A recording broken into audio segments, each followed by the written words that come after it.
কাৰ্বি আংলঙৰ ডিফুত এদিনীয়াকৈ আয়োজন আদা উৎসৱ কাৰ্বি আংলং স্বায়ত্তশাসিত পৰিষদৰ কৃষি বিভাগ আৰু পৰ্যটন বিভাগৰ উদ্যোগত এই উৎসৱৰ আয়োজন এই উৎসৱত ভাগ ল'বলৈ আহিছে দেশী বিদেশী ক্ৰেতা কাৰ্বি আংলঙৰ ভিতৰুৱা গাঁৱৰ পৰা কৃষকে আনিছে তেওঁলোকৰ উৎপাদিত আদা এই উৎসৱত অংশগ্ৰহণ কৰে স্লোভেনিয়াৰ ৰাষ্ট্ৰদূত টমাছ মিউচিনেও এই আদা উৎসৱত পৰ্যটন বিভাগৰ আয়ুক্ত তথা ভাৰতীয় আৰক্ষী সেৱাৰ বিষয়া দিগন্ত বৰা কাৰ্বি আংলং স্বায়ত্তশাসিত পৰিষদৰ পৰ্যটন বিভাগৰ কাৰ্যবাহী সদস্য ৰিতেশ ইংহি অসমৰ সাংস্কৃতিক ক্ষেত্ৰৰ ববিতা শৰ্মা সহ বহু লোকে অংশগ্ৰহণ কৰে এই উৎসৱত আমি ক'ব পাৰিম যে ইয়াত আজি প্ৰথম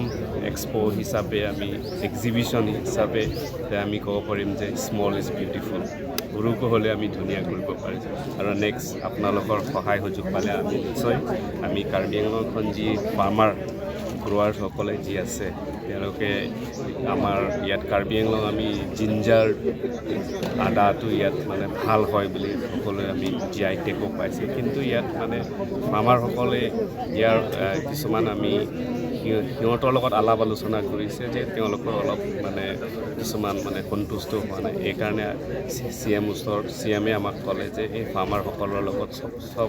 কেনেকৈ তেওঁলোকক মানে ছেটিছফেকশ্যন ফাৰ্মাৰসকলৰ কাৰণে আমি কিবা খেতিয়কসকলৰ কাৰণে কিদৰে আমি সহায় কৰিব পাৰিম তেতিয়া আমি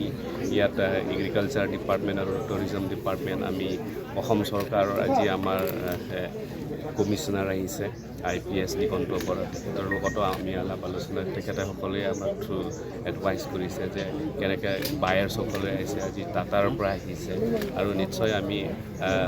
ফৰেন এম্বাচাডাৰ স্লোভেনিয়াৰ পৰা আমি ইয়াত মাতিছে আৰু নিশ্চয় আমি এই প্ৰগ্ৰাম দি আমি আৰু নিশ্চয় আমাৰ কাৰ্বি আংলং ফাৰ্মাৰবিলাকৰ লাভ হ'ব বুলি মই ভাবোঁ আৰু খেতিয়কসকলে অৰ্গেনিক আদা প্ৰডিউচ কৰে